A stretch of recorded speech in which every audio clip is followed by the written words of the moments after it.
There is a specific kind of cold that settles deep into your bones after you watch a casket disappear into the earth. It isn't the chill of the weather, and it isn't the dampness of the rain. It is the sudden, suffocating realization that the only person who ever truly stood between you and the dark is gone. I always thought the hardest part of burying my father would be the deafening silence he left behind. I was wrong. The hardest part was who that silence invited in. It was a gray, merciless afternoon, the kind of overcast day where the sky itself feels like it is pressing down on your chest, mourning alongside you. I was driving back to our secluded home in the Colorado mountains, the winding dirt road flanked by towering, ancient pine trees that seemed to swallow the meager daylight. My hands gripped the steering wheel so tightly my knuckles ached, my skin pale against the black fabric of my damp funeral dress. On the passenger seat next to me lay the folded American flag from the graveside service, a heavy, triangular reminder of a life that had ended far too soon. I was running on fumes. The service had passed in a strange, disorienting blur of hymns and hushed whispers. Old friends and men my dad had worked with decades ago had shown up in worn jackets, their calloused hands gripping mine as they shared quiet stories of a man who would fix a leaky roof for nothing more than a slice of pie. Through it all, I just wanted to go home. I just wanted to kick off my heels, sink into his old leather recliner, and let the quiet isolation of the woods swallow my grief. But as my headlights swept across the gravel driveway, illuminating the front of the house, the breath caught in my throat. Parked dead center in front of the porch was a massive, idling moving truck. Its metal sides gleamed wetly in the mist, a hulking, mechanical beast entirely out of place against the backdrop of our quiet woods. For a fleeting second, my exhausted mind tried to rationalize it. I thought perhaps the driver had gotten lost on the mountain roads. But then I saw the back door of the truck rolled up, thick cardboard boxes stacked perilously high inside, and a familiar, sleek silver car parked aggressively on the lawn. My stomach tightened into an icy knot. I shifted the car into park and stepped out, the sharp crunch of my heels on the wet gravel cutting through the low hum of the truck's engine. The air was thick with the sharp scent of pine and impending rain, and there she was, Marissa, my older sister, the same sister who had sat in the second row at the church just hours ago, wearing a pristine black coat and staring straight ahead, her eyes cold, unreadable, and completely devoid of tears. The same sister who hadn't spoken to my father in years, who had treated this very home like a prison she desperately needed to escape the moment she turned 18. She was striding out of the front door of my house, her expensive boots tracking mud onto the porch our father had built with his bare hands. She was carrying a heavy cardboard box, gripping it with an entitled ease, moving with the chaotic energy of someone who had already laid claim to a kingdom. "What are you doing?" I asked. My voice trembled, though whether from the biting cold or the rising, white-hot anger in my chest, I couldn't tell. Marissa didn't flinch. She set the heavy box down on the wooden planks of the porch, the dull thud echoing into the quiet woods. She slowly straightened up, casually brushed an imaginary speck of dust from the sleeve of her designer coat, and looked down at me. Then she smiled. It wasn't a warm expression. It was the same cruel, calculating smirk I remembered from our childhood, the one that signaled she had already decided she was smarter, stronger, and infinitely better than me. "This house belongs to me now," she said, her voice dripping with absolute, unshakable satisfaction. The words hung in the misty air, heavy and venomous. "All of Dad's property does. Get out." I stood there in the freezing mist, clutching the folded flag from our father's funeral to my chest, staring up at the woman who shared my blood, but felt like an absolute stranger. For a terrible, breathless moment, the woods around us went dead silent. Even the wind through the pines seemed to hold its breath, waiting for my world to shatter. She expected me to break. She expected me to scream, to fall to my knees on the wet gravel and beg her for mercy, to mourn the loss of my home on the very same day I mourned the loss of my father. But as I looked into her greedy, triumphant eyes, a strange, dark feeling washed over me. It wasn't fear. It was a bubbling, almost hysterical sense of irony. I had to bite the inside of my cheek to keep from laughing out loud. Because my dad, the quiet, resilient man who had spent his life meticulously guarding this property, had seen this exact moment coming like a storm on the horizon. What Marissa didn't know as she stood there smirking, breathing in the scent of the timber our father had laid, was that she had just crossed a threshold she could never uncross. She thought she was simply seizing a piece of real estate. She thought she was taking my safe haven. But Dad hadn't just prepared legal documents to protect me. He had prepared the house itself. "You're making a mistake, Marissa," I whispered, the sound harrying effortlessly through the damp air. "The only mistake," she sneered, turning her back to me and walking back into the dark hallway of the house. Was you thinking you ever stood a chance against me? Pack a bag, Alora. You have until midnight. As the heavy oak door clicked shut behind her, leaving me alone in the driveway with the rumbling moving truck, I looked up at the second-story windows. The glass was dark, reflecting the gray, mournful sky. But deep inside, somewhere within the bones of the house my father built, I felt something shift. A cold, heavy pressure building in the atmosphere. Marissa thought she had locked me out. She didn't realize she had just locked herself in.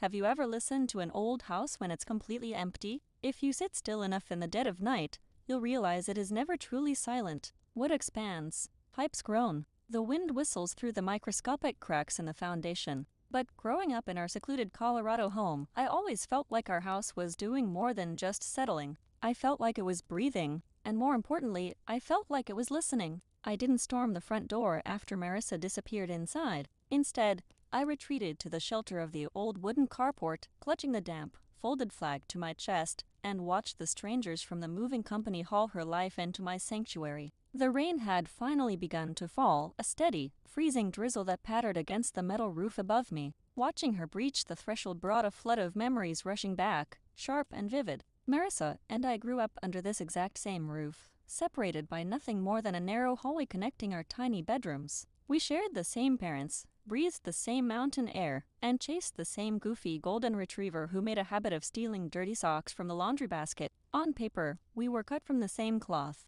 but in reality, the gap between us was an endless, unbridgeable chasm. Marissa was older by 4 years, and from the moment she was old enough to comprehend the world beyond the tree line, she hated this place. She treated our family home not as a refuge, but as a suffocating prison she desperately needed to escape.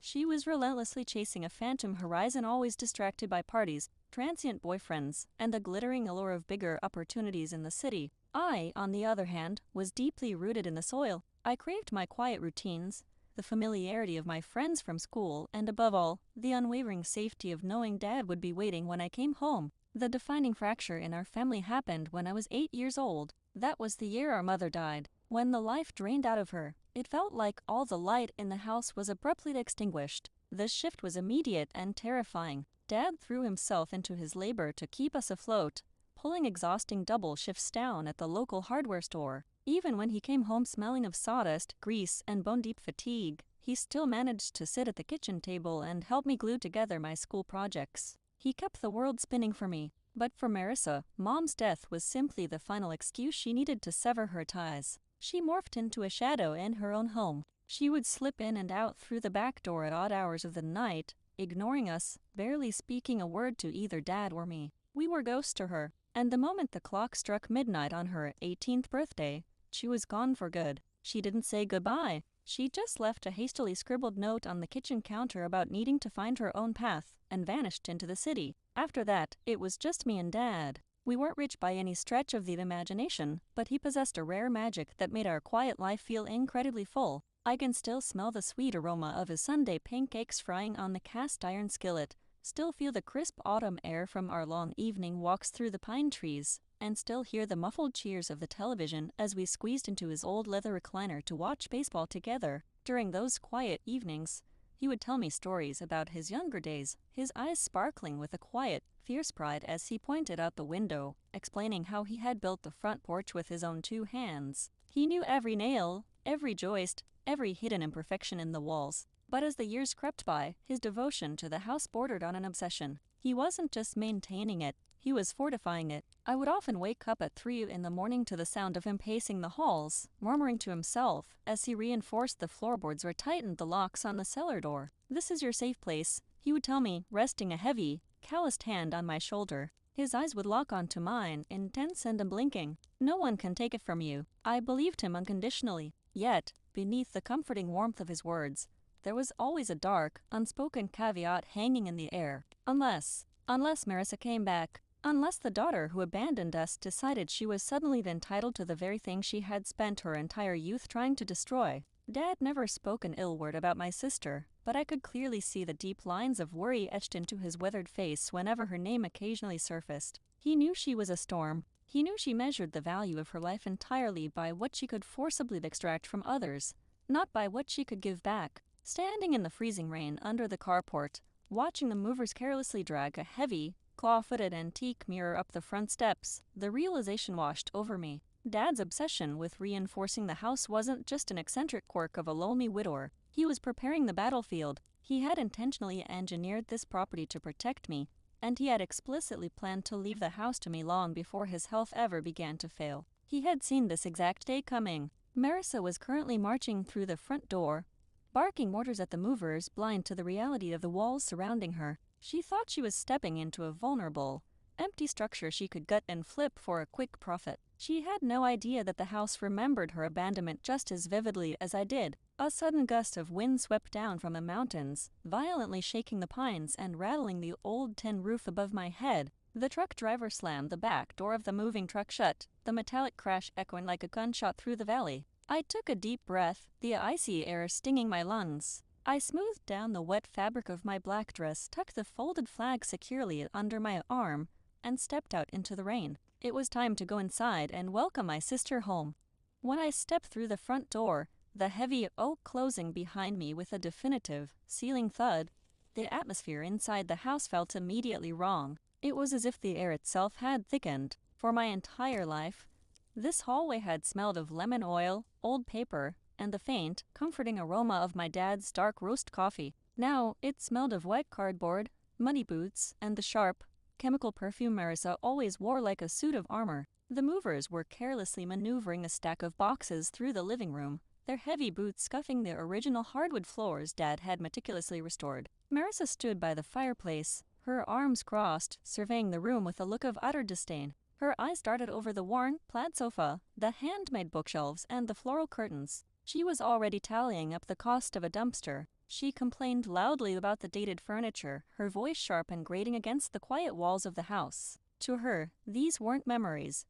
They were just obstacles standing between her and a payday. I stood in the entryway, the rainwater dripping from the hem of my black funeral dress, pooling on the floorboards. The folded flag was still clutched tightly against my ribs. Marissa finally noticed me standing in the shadows. She sighed, an exaggerated, theatrical sound of exhaustion, as if my mere presence in my own home was a profound inconvenience to her. "You might as well save yourself the trouble, Alora," she said, her voice dripping with condensation and false pity. She walked over to the coffee table and traced a finger through a thin layer of dust. "I've already spoken to a realtor friend. We can list the house next week, split the profit 50-50. It's only fair." The grandfather clock in the corner ticked. A slow, rhythmic, mechanical heartbeat. Fair. The word echoed in my mind, absurd and hollow. "Fair?" I asked, my voice coming out dangerously calm. I took a slow step into the living room. "You haven't lived here in over a decade, Marissa. You didn't lift a single finger to help Dad when he was sick. You called exactly twice in all those months of his suffering. And now you think you can just waltz in here and take half of his life's work?" Her eyes narrowed, the mask of fake diplomacy slipping instantly. "Don't lecture me," she cut in sharply, her tone turning venomous. "You've always been Dad's little favorite." "Well, newsflash, Alora. Favoritism doesn't change the law. As his eldest child, I'm entitled to half of everything." She smiled again, a cold, jagged thing. "In fact, given how much I'll have to invest to make this dump livable before we sell, I should take 70%. You can take your little share and go find a nice, quiet apartment somewhere." I didn't scream. I didn't cry. The grief was still a raw, gaping wound in my chest, but layered directly over it was a steel spine my father had spent the last year helping me build. I walked right past her, my heels clicking sharply on the hardwood, and approached Dad's heavy, antique desk in the corner of the room. I pulled open the bottom drawer. The brass hinges squeaked softly. My fingers closed around a thick, heavy manila envelope.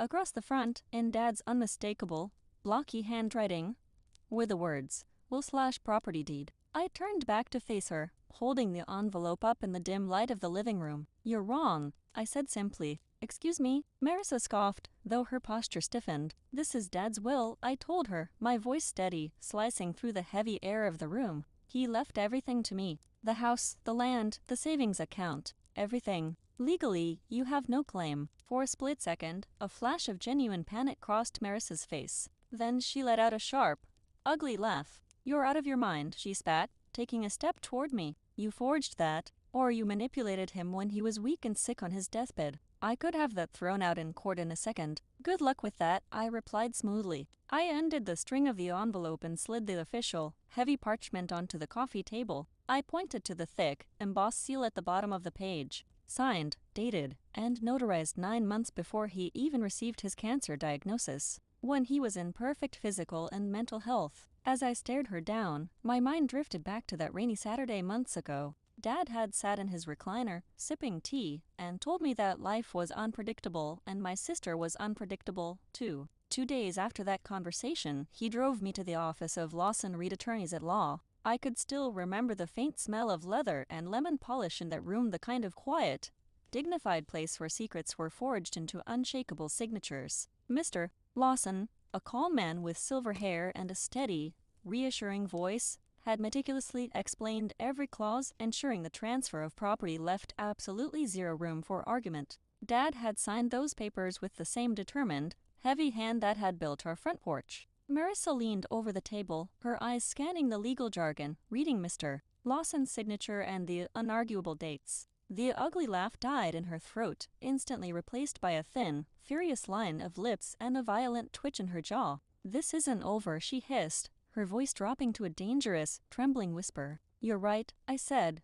leaning forward so that I was only inches from her face. "It's not over until you're out of my house." Her face flushed a deep, mottled red. "Your house? This is our childhood home, a home you abandoned the second you could," I fired back, my voice echoing off the walls. "Dad built this place with his bare hands, Marissa. You don't get to claim it now just because you ran out of money in the city and it's suddenly convenient for you." She glared at me, her chest heaving. I fully expected her to turn around, order the movers to pack up, and storm out into the rain. But Marissa was nothing if not stubborn. Her pride was a toxic, blinding thing. "I'm not leaving," she declared, straightening her posture and crossing her arms defensively. "A piece of paper doesn't mean anything until a judge looks at it. I am in possession of this property right now, and I have an appraiser coming first thing tomorrow morning to evaluate the land. You can call the cops if you want. Alora, let's see how that looks for the grieving daughter on the day of her father's funeral." Before I could respond, a sudden, deep groan echoed from directly beneath our feet. It wasn't the sound of settling wood. It sounded like an exhalation, a long, drawn-out strain of massive timber shifting violently under the floorboards. The vibration traveled up through the soles of my shoes, sending a sudden, prickling wave of static electricity up my spine. Marissa paused, her eyes darting toward the floor. "What was that?" she muttered, sounding uneasy for the first time. "The house," I whispered, staring past her into the darkened hallway leading to the kitchen. The shadows there seemed to be stretching, pooling together like thick, black ink. "It knows you shouldn't be here." Marissa rolled her eyes, shaking off the momentary fear, reverting to her armor of arrogance. "You always were dramatic," she sneered. "I'm taking the guest room. Keep out of my way." She turned and marched up the stairs, the movers trailing awkwardly behind her. I stood alone in the living room, the official was still resting on the coffee table. The house was quiet again, but the silence felt incredibly heavy. Dad had protected me with the law, but as the wind howled outside, violently rattling the old window frames, I began to realize that the law might not be the only thing guarding this property tonight. The next morning, the rain had stopped, but a thick, suffocating fog had rolled down from the mountains, swallowing the tree line and pressing its damp face against the windows. The house felt unusually cold, the kind of deep, creeping chill that no furnace could chase away. I woke to the sharp, aggressive sound of measuring tape snapping back into its plastic casing. I walked out of my bedroom to find Marissa pacing the upstairs hallway, a legal pad in one hand and a metallic tape measure in the other. She was completely ignoring the reality of her situation. Despite the airtight will, the notarized signatures, and the clear warnings from Mr. Lawson, our lawyer, her delusion was absolute. To her, this wasn't my home. It was a pile of cash waiting to be liquidated, and I was merely the temporary squatter. "The guest bathroom needs a total gut job," she muttered to herself as I walked past, not even bothering to look up. "We can knock down the load-bearing wall in the kitchen, open up the floor plan. It'll add at least 50 grand to the asking price." I didn't engage. My exhaustion was a physical weight, pressing down on my shoulders. I descended the stairs, the old wood groaning beneath my feet, and walked into the living room. I needed to secure the heavy manila envelope containing the will and property deed. I went straight to Dad's old, heavy oak desk in the corner. He had built this desk himself, sanding the wood smooth over countless weekends. I pulled open the deep bottom drawer to hide the envelope in the very back, where Marissa wouldn't dare pry. But as I reached deep into the cavity of the drawer, my fingers brushed against something strange. The bottom panel of the drawer wasn't flush. There was a tiny, almost imperceptible gap near the back corner, and a faint draft of cold air was seeping through it. I frowned, running my hand along the wood grain. I pressed down firmly on a dark, circular knot in the oak. With a soft, metallic click, the false bottom of the drawer popped up. My breath hitched. I carefully lifted the wooden panel. Hidden inside a recessed cavity was a small, heavy, fireproof lockbox. It was coated in dust, untouched for what looked like years. Sitting directly on top of the lockbox was a sealed white envelope. My name, Alora, was written across the front in Dad's steady, unmistakable handwriting. I had known Dad was meticulous, that he had prepared an envelope containing the will and property deed, but this was something else entirely. This was a secret he had buried beneath the legalities. My hands trembled slightly as I broke the seal and unfolded the thick paper. Alora, the letter read: "If you are reading this, it means I am gone, and Marissa has likely returned to claim the property. I told you I wanted you to have this house, that I built it for our family, and you were the only one who treated it like a home. I told you I wanted to protect this place from someone who didn't care about it. That was true, but it wasn't the whole truth. I didn't just disinherit your sister to protect the house from her. I did it to protect her from the house. Listen to the tape, Sel. Do not let her go into the basement. Whatever you do, do not let her sell the land." My heart hammered a frantic rhythm against my ribs. I set the letter down and pulled the heavy lockbox from the cavity. It wasn't locked. The latch gave way with a rusted squeak. Inside lay a black, hand-held microcassette recorder and a stack of 5 miniature tapes, each labeled with a specific year. The first one was dated the year our mother died. I picked up the recorder, my hands numb, and slid the first tape into the deck. I plugged in a dusty pair of wired headphones that were coiled in the box, pressed them tightly over my ears, and hit play. For a few seconds, there was only the hissing, crackling sound of dead air. Then, Dad's voice filled my ears. It didn't sound like the strong, quietly resilient man who hauled lumber without breaking a sweat. He sounded terrified. He sounded like a man standing on the edge of a great, dark abyss. October 14th, his recorded voice whispered, hoarse and trembling, "It's in the walls again tonight. I thought pouring the new concrete would quiet it down, but it's just making it angry. The soil here, there's something wrong with the soil. It doesn't just hold the foundation. It absorbs everything. It eats grief. It eats greed." I froze, staring blankly at the dust motes dancing in the dim light of the living room. "Sarah's gone." The recording continued, his voice breaking as he spoke our mother's name. "And since she passed, the house has changed. It knows I'm weak. It knows Marissa wants to run. I caught Marissa staring down the basement stairs yesterday, her eyes completely glazed over. She said she heard coins dropping on the concrete. She said she heard someone whispering about gold. It's trying to lure her. It preys on the selfish, on the ones who want to take. I have to keep her away. If she tries to take from this house, it will take her mind." The tape dissolved back into a wall of static. I sat there paralyzed, the headphones pressing tight against my skull. My mind reeled, trying to desperately process what I had just heard. Dad hadn't just been a father. He had been a warden. All those late nights I heard him pacing the halls because sleep wouldn't come.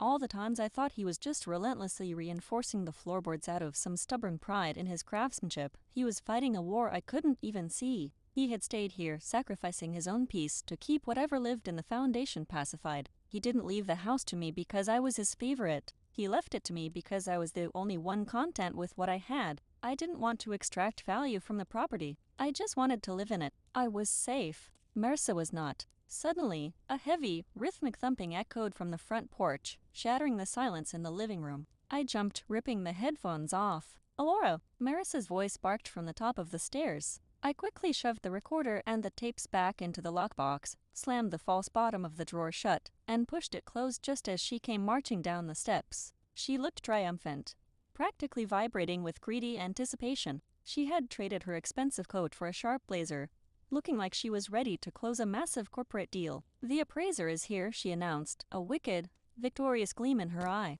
"And just so you know, I asked him to specifically evaluate the structural integrity of the basement. I've read that older homes on this side of the mountain can have hidden subterranean expansions. If there's extra square footage down there, the property value skyrockets." The blood drained completely from my face. "Do not let her go into the basement." Dad's written words flashed behind my eyes like a neon sign. Marissa, wait, I said, my voice cracking as I stood up from the desk. You can't send anyone down there. The foundation isn't safe. She scoffed, striding past me toward the front door to greet the shadow looming on the frosted glass. Don't try to scare me, little sister. I know exactly what I'm doing. We're going to squeeze every single dime out of this rotten old place. She pulled the front door open, stepping out to welcome the man who was about to walk directly into our father's nightmare. And from somewhere deep beneath the floorboards, I heard that long, groaning exhalation again. Only this time, it sounded remarkably like a hungry sigh. The man standing on our front porch looked exactly like the kind of person Marissa would summon to tear our history down to the studs. He introduced himself as Vance. He wore a sharp, overly tailored suit that smelled aggressively of cheap cologne and stale cigarette smoke. His eyes, completely devoid of empathy, flicked over the wooden beams of the porch that my father had built with his own hands. Vance didn't see the craftsmanship or the love poured into the joints. His gaze moved like a scanner, calculating square footage, depreciation, and profit margins. He was a man who measured life precisely the way Marissa did by what he could forcibly extract from it. Mr. Vance is going to conduct a preliminary walkthrough, Marissa announced, stepping back to let him into the hallway. Her voice was loud, intentionally projecting authority to remind me that she believed she was the queen of this kingdom. We're going to start with the basement. If the subterranean footprint matches the ground floor, we can list this property as a developer's dream. Marissa, stop, I said, stepping between them and the narrow, arched doorway that led to the basement stairs. The panic in my chest was sharp and suffocating. Dad's warning from the hidden tape was still ringing in my ears. It preys on the selfish. Do not let her go into the basement. Move. Alora, Marissa snapped, her fake, syrupy sweet customer service smile vanishing in an instant. The foundation isn't stable, I lied, my heart hammering against my ribs. Dad told me it was rotting. It's not safe down there. You can't send him down. Vance let out a condescending chuckle, clicking his heavy metallic flashlight on. Don't worry about me, sweetheart. I've been in condemned buildings that were literally crumbling into the earth. A little dry rot isn't going to scare me away from a fat commission. Before I could protest again, Marissa grabbed my arm, her manicured nails digging painfully into my skin, and shoved me aside. She reached out and grabbed the iron handle of the basement door. For a second, the handle wouldn't turn. It was as if the house itself was holding its breath, resisting her touch. But Marissa wrenched it with an angry grunt, and the old door finally yielded with a long, agonizing creak. A wave of air washed up from the dark stairwell. It didn't smell like dry rot or old storage. It smelled like raw, freshly turned earth, old copper, and ozone. It was the heavy, suffocating scent of an approaching thunderstorm. The hairs on my arms stood straight up. Ladies first, Vance joked, gesturing to the descending wooden steps. I'll wait up here.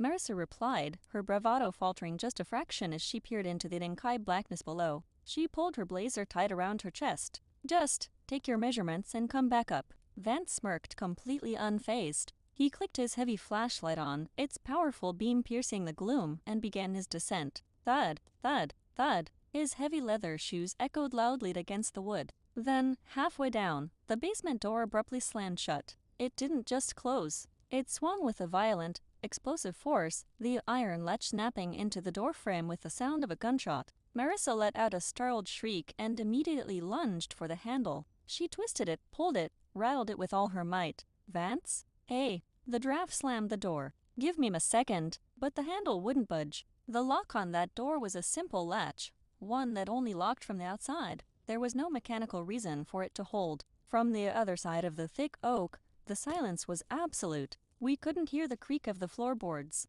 We couldn't hear Vance's heavy footsteps. We couldn't even hear him breathing. It was as if the basement had completely swallowed him whole. Vance, Marissa yelled, pounding her fist against the wood. She shot a furious glare at me. Where is the key? Unlock this right now. There is no key, I whispered, stepping back, my entire body trembling. It doesn't lock. Suddenly, the silence beneath the floorboards broke. It started as a soft, rhythmic clinking sound. It sounded exactly like heavy, solid gold coins being dropped, one by one, onto the cold concrete floor. Clink, clink, clink. I watched Marissa's eyes widen. She heard it too. Then Vance's voice drifted up through the floorboards. But he wasn't shouting for help. He wasn't yelling about the door. He was murmuring. The tone was feverish, ecstatic, and completely unhinged. It's all here, God. It's all in the walls. So much of it. More than I could ever spend. Just have to dig it out. Just have to pull it free. Vance? Marissa called out, her voice suddenly small and wavering.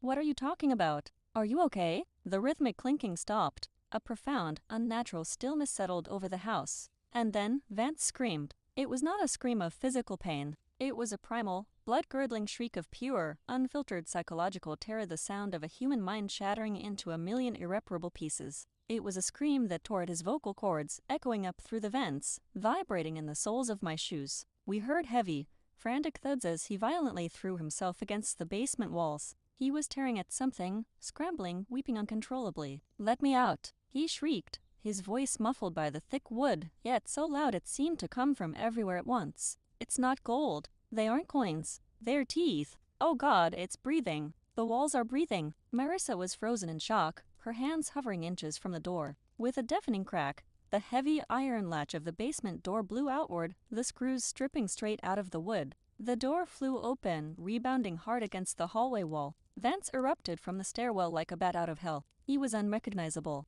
His expensive suit was torn at the shoulders, completely covered in thick, black, oily soot. His face was devoid of blood, a sickly, translucent white. His eyes were blown wide, completely bloodshot, staring at horrors we couldn't see. He was violently trembling, clutching his heavy metal flashlight to his chest as if it were a talisman. He didn't even look at us. He sprinted past Marissa, his shoulder clipping her hard enough to send her stumbling against the wall. "Vance, what happened?" Marissa yelled, her voice pitching into hysteria. He didn't answer. He burst through the front door, leaving it swinging wildly on its hinges, and sprinted down the driveway toward his car. He practically threw himself into the driver's seat, the engine roaring to life before his door was even shut. The tires spun violently in the wet gravel, kicking up a massive spray of mud as he peeled out of the driveway, tearing down the mountain road as if the devil himself were in the backseat. I stood in the hallway, my heart pounding so hard my vision blurred. I looked down into the dark, yawning mouth of the basement stairwell. A cold, metallic breeze drifted up, carrying the faint, unmistakable smell of ozone and old, stagnant earth. Slowly, carefully, I reached out and pulled the heavy door shut until the latch clicked. Marissa was leaning against the wall, her chest heaving, staring at the front door in total shock. The mask of the confident, entitled businesswoman had cracked, revealing a deeply frightened woman beneath it. He must have had a panic attack, she stammered, wrapping her arms tightly around herself. Her eyes darted wildly around the hallway. Black mold. The basement must be full of black mold. It causes hallucinations. That's what that was. She was aggressively trying to rationalize the impossible. She was trying to force the terrifying reality of our home into a neat, logical box she could understand and conquer. "Marissa," I said softly, my voice barely above a whisper, "leave. Pack your things and leave right now, before it's too late." She slowly turned her head to look at me. The fear in her eyes was suddenly swallowed by a returning, violent wave of defensive rage. The house hadn't scared her away. It had only made her more desperate. "No," she hissed, her face contorting into a mask of pure obsession. "He said he found something in the walls. You heard him, Laura. He said there was something hidden down there. He said it was a trap," I pleaded, stepping toward her. "He lost his mind. Marissa, you can't stay here. Dad hid something," she screamed, pointing an accusing finger at me. "That's why he left the house to you. That's why you want me gone. You're trying to keep it all for yourself." Without another word, she turned and marched into the kitchen, throwing open a heavy toolbox Dad kept under the sink. The loud, metallic clatter of heavy tools echoed through the quiet house. I watched in silent horror as she pulled out a long, heavy crowbar. The appraiser had fed the house a taste of his greed, but it wasn't enough. The house wanted the main course, and Marissa, blinded by 15 years of entitlement and a desperate need to take what she felt she was owed, was about to serve herself up on a silver platter. Have you ever watched someone you grew up with slowly unravel? It doesn't happen all at once. It's not a sudden snap. It's a slow, agonizing fraying of the mind, like a rope holding too much weight until the fibers simply start to give way. The first swing of the heavy iron crowbar struck the living room wall with a deafening, hollow crack. I stood in the threshold of the kitchen, frozen in a state of quiet horror, as a cloud of ancient white plaster dust bloomed into the air. Marissa ripped the crowbar backward, tearing away a long, jagged strip of the floral wallpaper that our father had meticulously hung when we were children. "Marissa, stop!" I yelled, stepping forward, the fine white dust settling on the black fabric of my morning dress. "You're destroying the house." "I'm opening it up," she screamed back, not even turning to look at me. Her chest heaved, her sharp blazer now coated in chalky debris. She swung again, harder this time. The sharp curved end of the iron bar bit deep into the drywall, splintering the wooden laths underneath. He hid it. Vance knew it, and you know it too. Dad hid the money. She was completely consumed by the venom of her own entitlement. In her mind, the wealth she believed she was owed wasn't just metaphorical anymore. It was physically embedded in the architecture of the childhood home she had so eagerly abandoned. Crack! Another chunk of plaster rained down onto the original hardwood floors. I took another step into the room, but a sudden, visceral wave of nausea hit me. The air pouring out of the wounded wall didn't smell like dry wood and old insulation. It smelled profoundly wrong. It was that same heavy, metallic scent from the basement, the smell of wet, stagnant earth, ozone, and something deeply, unmistakably rotten. It was the breath of the house, and it was furious. "There's no money," I pleaded, my voice trembling. "Dad wasn't rich. You know how hard he worked just to keep this place standing. He didn't have anything to hide." "Liar," she spat, violently wrenching a 2x4 from its casing. The nails groaned and shrieked in protest. "He always favored you. He made you his little pet, and he cut me out. But I'm the eldest. This is my inheritance. I am legally entitled to half of everything he owned." She was reciting the legalities like a desperate mantra,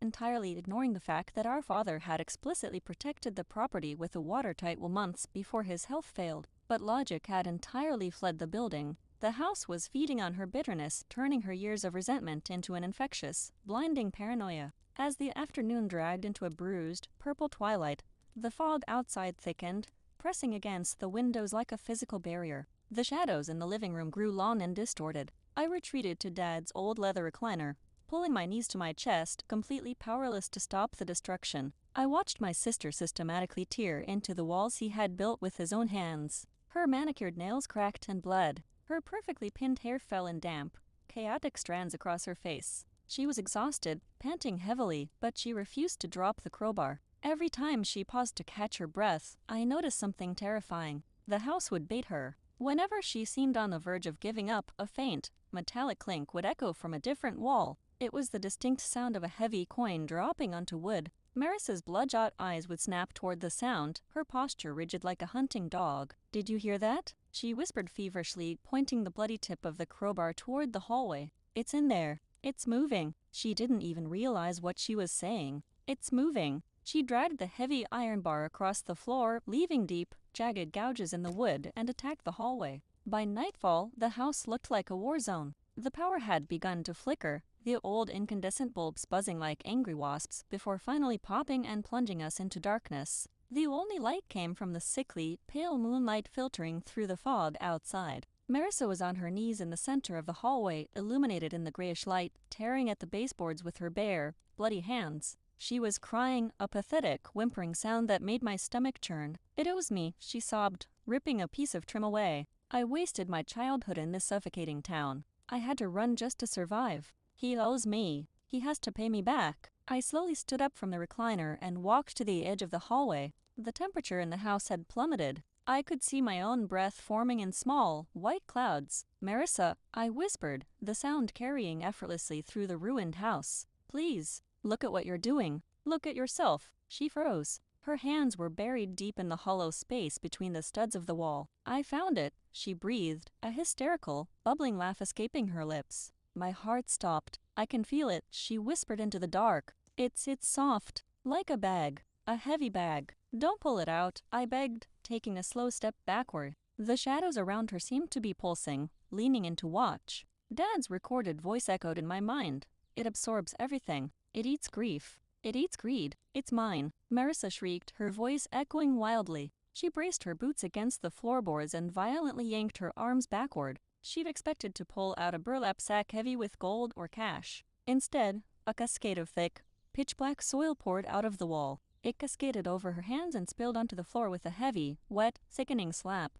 It wasn't just dirt. It was pulsating. It was completely saturated with a thick, viscous, oily liquid that smelled like copper and decay. Marissa stared down at her ruined hands, her hysterical laughter dying in her throat. The black soil clung to her skin like tar. And then, from the gaping, jagged hole in the drywall, a sound emerged. It wasn't a clinking coin. It wasn't the groan of settling wood. It was a slow, wet, deliberate breath. The air that washed over Marissa was so profoundly cold it instantly frosted the edges of the broken plaster. I watched in paralyzing terror as Marissa slowly looked up into the darkness between the wall studs. Her eyes went completely wide. The reflection of the moonlight caught a stark, unimaginable terror in her pupils. Whatever she saw hiding in the structural bones of our childhood home, it broke the final, fragile thread of her sanity. She didn't scream. That was the most terrifying part. She just opened her mouth, her jaw trembling violently, and let out a soft, broken whimper. The silence that followed Marissa's broken whimper was the loudest sound I had ever heard. She didn't run. She didn't scream. She simply stumbled backward, her boots slipping on the ruined, plaster-covered hardwood floors. Her hands, still coated in that thick, pulsating black soil, were held out in front of her as if she were trying to physically push away a nightmare. She backed up until her spine hit the opposite wall, slowly sliding down into a pathetic, shivering heap in the shadows. She pulled her knees to her chest, rocking back and forth, staring blankly at the jagged hole she had torn into our childhood home. Her eyes were completely vacant. The house had shown her the true face of her inheritance, and it had broken her mind in a single, terrifying instant. I couldn't help her. The air in the hallway was so profoundly cold it felt heavy in my lungs, and the gaping wound in the wall was still exhaling that putrid, metallic breath. I knew I needed answers. I needed to understand what my father had been fighting all these years. Leaving Marissa shivering in the dark, I retreated to the living room, my legs feeling like lead. The old wall clock ticked relentlessly, marking time in a house that felt completely detached from reality. I knelt beside Dad's heavy oak desk, reaching back into the hidden cavity, and pulled out the fireproof lockbox. My fingers were numb as I bypassed the first 4 tapes and picked up the very last one. It was labeled with a date from just 9 months ago, right around the time we had sat in the faint leather and lemon polish scented office of Lawson Reed, attorneys at law, meticulously drafting his will. I slid the tiny cassette into the recorder, placed the heavy headphones over my ears, and pressed play. The static hissed, loud and sharp, before my father's voice broke through. He sounded exhausted. He sounded like a man who had been carrying a mountain on his back for decades. "It's done," his recorded voice rasped, followed by a wet, heavy cough. "The paperwork is signed. Mr. Lawson thinks I'm just a stubborn old man making sure his estranged daughter doesn't get a dime. He thinks the clauses and the property transfers are just about money. He doesn't understand. It's a barricade." I closed my eyes, the tears finally beginning to spill over my eyelashes, hot against my freezing skin. "Alora, if you're listening to this, you found the truth. I'm so sorry, Kents. I'm so sorry I couldn't destroy it. I tried. Lord knows I tried. But this thing, this presence, it's woven into the timber. It's in the foundation. It feeds on desire. It eats the people who want to consume it." Another brutal fit of coughing erupted through the headphones. When I had sat beside him in the doctor's office, hearing the devastating words late-stage lung cancer, the doctor had blamed the years Dad spent working on dusty construction sites. But listening to the agonizing wheeze in his chest now, a horrifying realization dawned on me. "The doctors think it's the dust," Dad whispered on the tape, echoing my exact thoughts. "They think it's the cigarettes from before you were born, but it's not. It's the house hell. It's the toll. For 30 years, I've acted as the dam. I fed it my own life force, inch by inch, to keep it sedated. But my body is giving out. I can't hold it back much longer." The recording paused. I could hear the faint, rhythmic ticking of the grandfather clock in the background of the audio, syncing perfectly with the clock ticking in the room with me now. "I didn't leave the house to you because you were my favorite, though God knows I love you more than life itself. I left it to you because you are the only one who is safe here. You love this house for what it is. You just want to live in it. You don't want to take from it or sell it or tear it apart. Because you don't possess that greed, the house cannot digest you. To the house you are invisible." My breath hitched. The pieces were finally snapping together, forming a picture so terrifying and deeply tragic that I had to grip the edge of the desk to keep from collapsing. "But Marissa," Dad's voice cracked, thick with a father's profound, helpless grief. "Marissa is entirely made of want. She always has been. She measures life by what she can take. If her name was on that deed, if she had any legal, binding claim to this property, the house would have the right to consume her. It would drag her into the walls and feast on her greed for eternity." The truth hit me like a physical blow to the stomach. Dad hadn't disinherited Marissa out of spite. He hadn't cut her out because she abandoned us, or because she never called when he was sick, or because she mocked our home. He disinherited her to save her life, by legally transferring all the property rights to me. by sealing those documents with Mr. Lawson when he was in perfect health.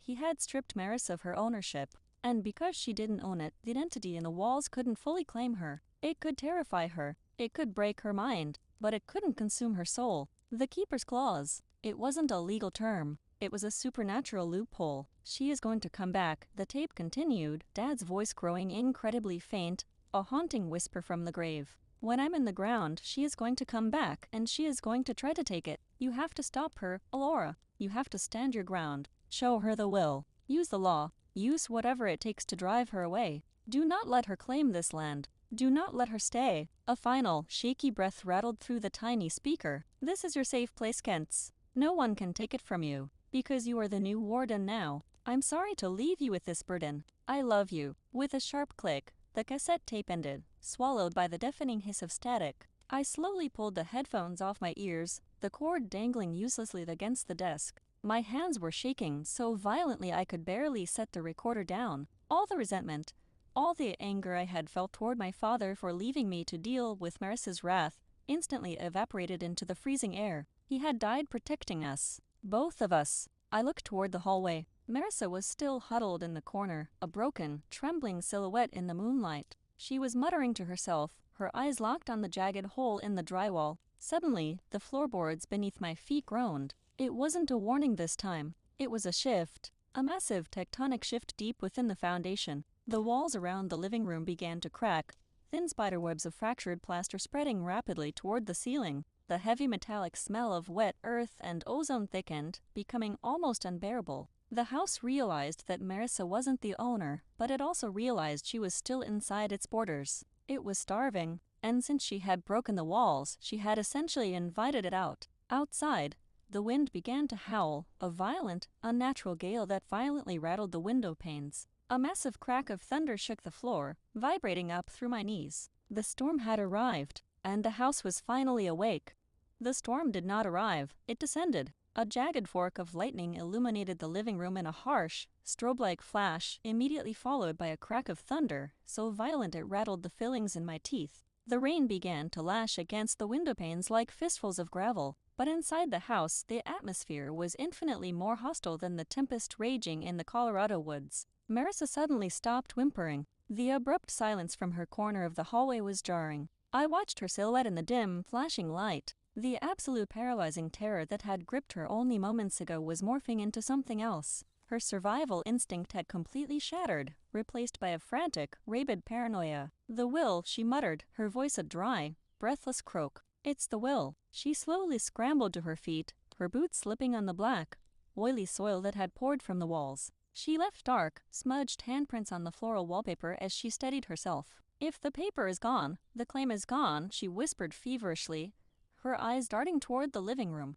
If the will is gone, it goes to the next of kin. As his eldest child, I'm entitled to half of everything. Marissa, no, I warned, taking a step toward her. The air was so cold my breath plumed into the darkness. The will is the only thing keeping you alive. You don't understand what you're doing. But she couldn't hear me. She was completely deaf to reason, blinded by a toxic cocktail of greed and pure, unadulterated madness. She lunged into the living room, moving with a jerky, unnatural speed. She bypassed me entirely and threw herself at Dad's heavy oak desk. She frantically yanked open the deep bottom drawer. Her bloody, soil-stained fingers dug into the back cavity, desperately searching until she found what she was looking for. She pulled out the thick manila envelope labeled will/property deed. I'm taking it, she snarled, ripping the flap open with her teeth. She pulled out the thick, embossed pages, the very documents Mr. Lawson had so carefully drafted to protect her. You manipulated him when he was weak. You stole my half, and I am taking it back. The moment her fingers gripped the official document with the intent to destroy it,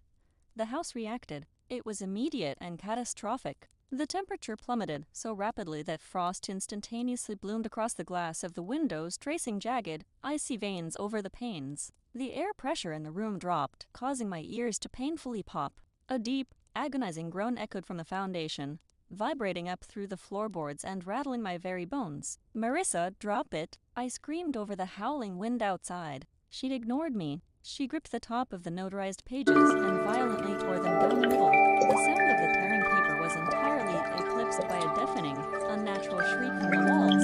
It wasn't the sound of straining wood, it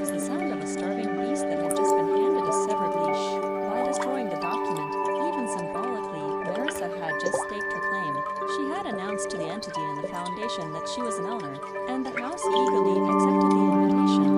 The shadows in the corners of the living room suddenly detached themselves from the walls. They stretched across the floor like thick, black liquid pooling around Marissa's boots. The jagged wool she had torn, and the hallway began to aggressively bleed the thick, putrid black soil, the viscous mass moving with a horrifying, sluggish sentience. "What is happening?" Exclamation Marissa shrieked, dropping the torn papers as the shadows began to wrap heavily around her ankles. She tried to run, but her feet were rooted to the floor. The original hardwood planks beneath her boots began to violently warp and buckle, the nails shrieking as the wood curled upward, forming a cage around her legs. "Help me! Alora, help me!" she screamed, the false bravado entirely gone, replaced by the terrified wail of a child. The house was suffocating her. The metallic, rotten stench of ozone and damp earth became so thick I could taste it in the back of my throat. The darkness was actively crawling up her legs, sinking into her expensive clothes, pulling her downward into the floor. The entity didn't want her flesh, it wanted her mind, her greed, her soul. It wanted to drag her into the dark and feed on her endless, gnawing hunger for eternity. I stood frozen in the center of the room. The shadows entirely ignored me. They swept right past my shoes, uninterested in the girl who only wanted a safe place to live. "You are the new warden now." Dad's final words on the tape echoed in my mind, crystal clear above the deafening chaos. He had built this home. He had maintained the barricade, and when he could no longer hold the line, he had legally, supernaturally passed the torch to me. I wasn't just the owner on paper. I was the keeper of the gate. I took a deep breath, filling my lungs with freezing, putrid air, and stepped directly into the swirling mass of shadows. "Stop!" I commanded. My voice didn't just echo in the room. It reverberated through the floorboards. It resonated in the walls. It carried the heavy, unshakable authority of the deed holder. The wind outside seemed to hitch. The house paused. The shadows wrapping around Marissa's waist froze, vibrating with a tense, angry hum. The entity was listening. I stood over my sister. She was on her knees, weeping hysterically, her hands clawing desperately at the warped wood trapping her legs. She looked up at me, her face pale and streaked with dirt and tears. She wasn't the queen of some kingdom she'd never ruled anymore. She was entirely broken. I looked up at the ceiling, feeling the immense, oppressive weight of the entity pressing down on us. "This is my house," I yelled. The steel spine my father had helped me build finally calcifying into absolute resolve. "She has no claim here. She owns nothing. Release her." For 3 agonizing seconds, the house resisted. The floorboards groaned in protest. The shadows tightened around her ribs. I roared, my voice cracking with the sheer force of it, "She is not yours. Let her go." With a sound like a massive, wet gasp, the pressure in the room vanished. The shadows instantaneously snapped back into the corners. The warped hardwood floorboards violently slammed flat against the joists, releasing Marissa's legs. The thick, black soil that had been oozing from the walls rapidly retreated, sucking back into the drywall and leaving only faint, oily stains behind. Marissa collapsed onto the floor, gasping for air, her chest heaving as she coughed violently. The frost on the windows melted into beads of water. The temperature in the room slowly began to rise. The oppressive, metallic stench faded back into the familiar scent of old wood and rain. The house had yielded to its warden. I looked down at the torn pieces of wood scattered on the rug. They were just paper. The true contract was written in the foundation. The house knew exactly who held the pen.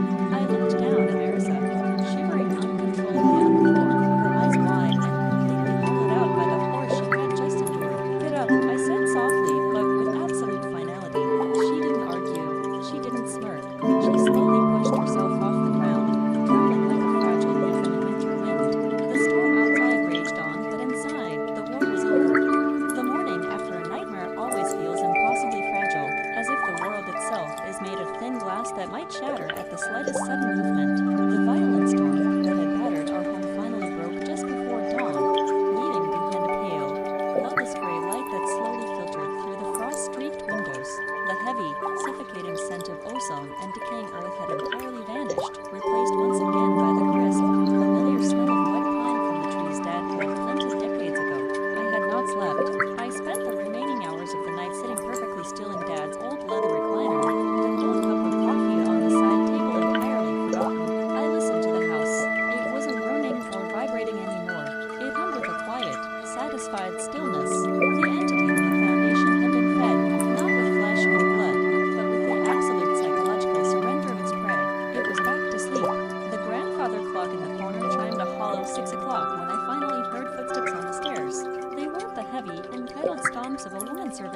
conquered kingdom. They were hurried, frantic, and light. Marissa appeared in the entryway. The transformation was staggering. The sleek, arrogant businesswoman who had strutted up the walkway in designer sunglasses just a day ago was completely gone. In her place stood a hollowed-out shell of a person.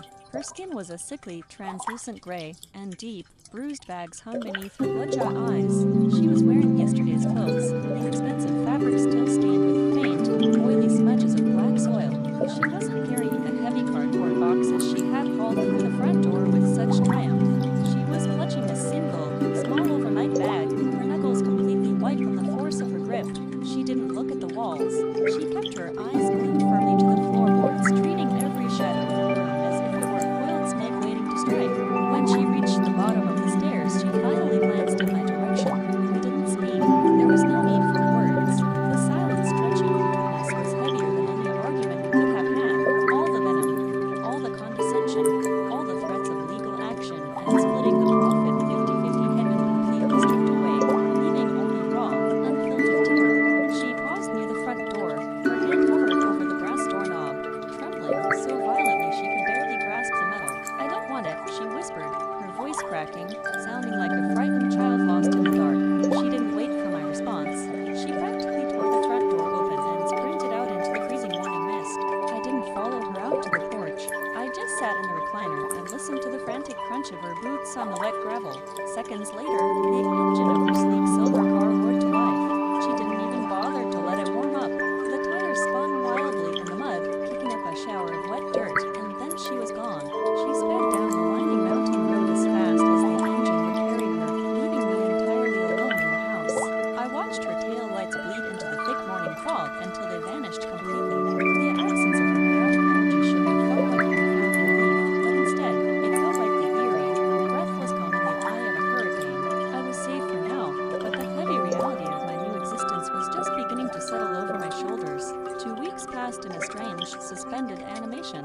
I spent my days slowly repairing the physical damage Marissa had inflicted on the walls, meticulously applying fresh plaster and sanding the wood down until my hands ached. The house accepted my repairs quietly, offering no resistance. Then exactly 14 days after she fled into the mist, my phone rang. It was Mr. Lawson, the silver-haired attorney who had helped Dad forge his final, supernatural barricade. She dropped it. "Alora," he said, his steady voice coming through the receiver without preamble. I paused, setting down the sandpaper I was holding. "What?" Her lawyer officially withdrew any intent to contest the will, Mr. Lawson explained, sounding distinctly satisfied. "No explanation, no demands.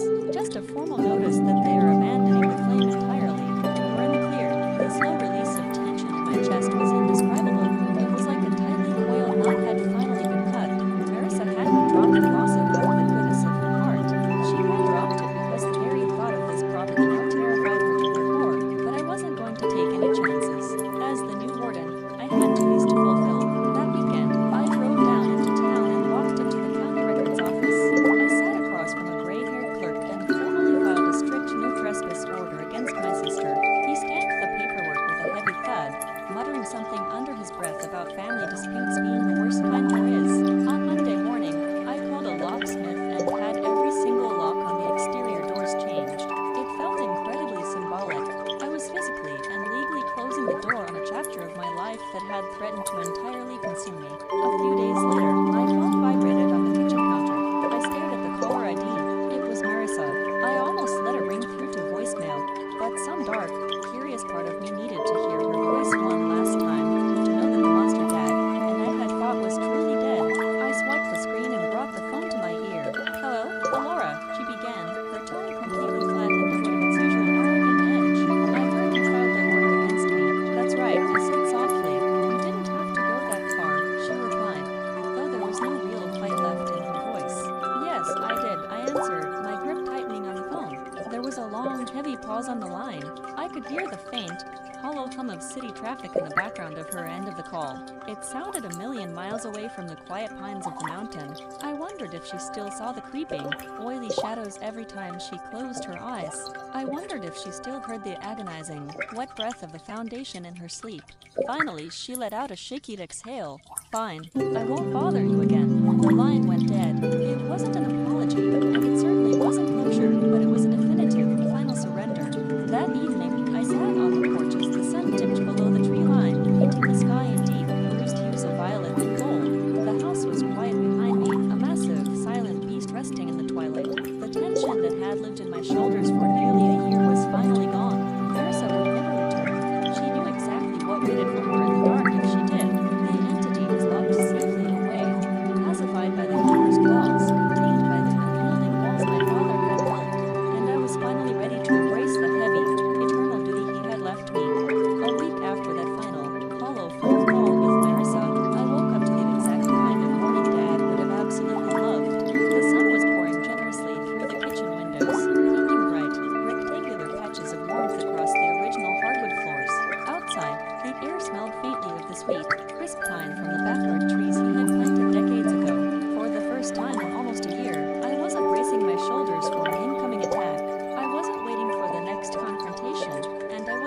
house was finally at peace.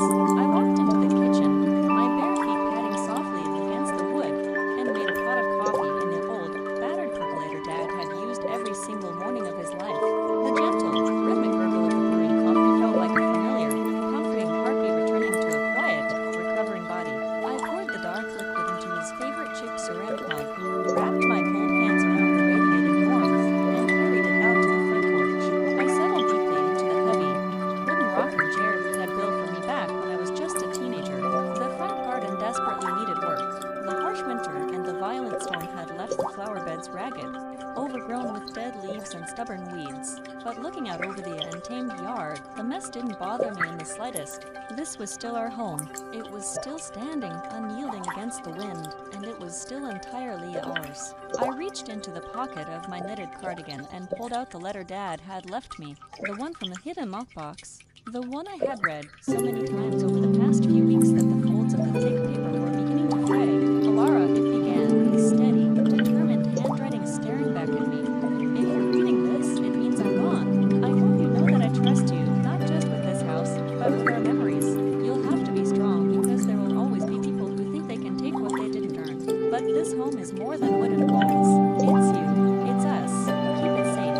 I folded the letter back carefully, tracing the crease with my thumb, and pressed it gently against my chest. When I first heard the tapes, I thought Dad was apologizing for trapping me here. I thought he was cursing me with the supernatural burden that had slowly eaten away at his lungs and his life. But sitting here in the quiet golden light of the morning, I finally understood the profound depth of his gift. This house wasn't just about property rights, or inheritance, or even protecting the world from the dark entities sleeping in the soil. It was about the sanctuary we had built together, directly on top of that darkness. We had taken a place that hungered for greed, and we had starved it with love. The Sunday pancakes, the long evening talks on this very porch at sunset, the quiet, unspoken moments where we just existed together in peace that was the true barricade. Marissa had wanted to tear it apart and turn it into cold, hard cash. I wanted to keep it alive, and because of that, the house had accepted me as its new master. Later that afternoon, as the shadows began to stretch and soften, I walked slowly through each room of the house, trailing my fingertips lightly across the walls like they were old, fiercely loyal friends. In the living room, I touched the small dent in the wooden baseboard where I had accidentally dropped a heavy bookshelf when I was 15. In the kitchen, I ran my hand over the slightly crooked hinge of the cabinet Dad had to fix 3 separate times because I kept overstuffing it with cereal boxes. Upstairs in my childhood bedroom, I stood next to the glass window that always rattled loudly in the autumn wind, but somehow, inexplicably, always made me feel incredibly safe. The jagged, violent holes Marissa had torn into the drywall were plastered over now, smooth and unblemished. Beneath them, the entity slumbered, silent and sated. When I finally stepped back out onto the front porch, the sun was sinking low behind the jagged peaks of the mountains, bathing the entire house in a rich, liquid gold. I sat back down in the rocking chair, closing my eyes and simply listening to the gentle, rhythmic creak of the wood beneath me. I realized then that I wasn't just holding onto this house for myself. I was holding it for Dad.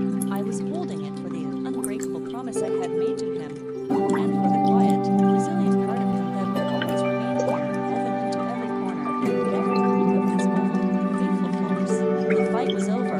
The physical and metaphorical locks were permanently changed. Home was safe, and for the first time in a very long time, I felt entirely ready not just to protect what I had inherited, but to actually live in it fully. I rocked gently back and forth, watching the last sliver of daylight fade into the dark, sweeping canopy of the woods. I kept it safe, Dad. I whispered into the cool evening breeze, my voice barely carrying over the rustle of the pine needles, just like you asked, and in the profound, heavy quiet of the twilight. As the house settled softly on its ancient foundation, I swear I could almost hear the walls whisper back, "That's my girl." They say if you leave your door unlocked at exactly 3 a.m., the past comes walking in. I used to think it was just an old ghost story meant to scare children, but I know the truth now. The past doesn't need to walk in. If you aren't careful, if you let your greed blind you to the things that truly matter, you'll realize the past has been living in the walls all along, just waiting for an invitation to pull you down into the dark. I am the warden of this house now, and I am never letting it out. If this story kept you awake, leave a whisper in the comments below. Don't forget to like and subscribe to wander into more stories like this. Until next time, keep your doors is locked,